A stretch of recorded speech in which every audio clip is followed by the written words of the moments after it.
Cette cérémonie d'accueil et d'installation du nouvel archevêque de Cotonou, Monseigneur Roger Rongbédi à l'église Notre-Dame, marque l'unité diocésaine de l'église autour de son évêque. Elle a débuté par l'accueil de l'archevêque sur le perron de l'église par le nonce apostolique près le Togo et le Bénin, Monseigneur Brian Oudaïgoué. Ensuite, le nouvel archevêque de Cotonou a fait sa profession de foi de serment avant l'imposition du pallium sur ses épaules, qui signifie sa communion avec le successeur de Saint-Pierre.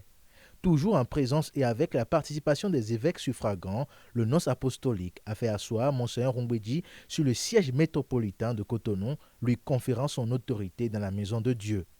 La crosse, signe distinctif de l'archevêque, lui a été aussi remise. Après cette étape, Monseigneur Roger Rongbédi a reçu les obédiences de l'ensemble des religieux de son archidiocèse, mettant fin à ce rite d'installation. La messe, quant à elle, a suivi son cours naturel avec la liturgie de la parole et celle eucharistique. Durant cette phase, Monseigneur Roger Rongbédi a donné sa compréhension de la première lecture du jour où le prophète Amos s'attaque à ceux qui vivent dans l'opulence sans songer à améliorer le quotidien des pauvres.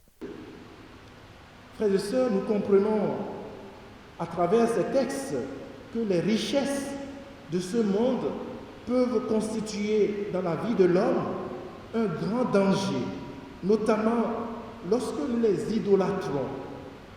Au fait, les richesses en elles-mêmes ne constituent pas un mal en soi, puisque Dieu, en les créant, les a données gratuitement à l'homme pour qu'il puisse en jouir.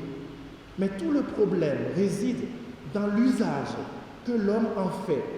Soit il les acquiert pour lui-même et se refuse de tout partage, et c'est alors l'injustice sociale qui s'établit dans nos rapports et dans nos sociétés, telles que nous voyons les conséquences désastreuses dans nos sociétés. Soit il les acquiert pour jeter des ponts et soulager les misères des hommes. Et c'est alors le royaume de Dieu qui commence à devenir une réalité. Avec cette messe d'intronisation, Monseigneur Roger Rongbédi, nouvel archevêque de Cotonou, entre dans la plénitude de sa fonction.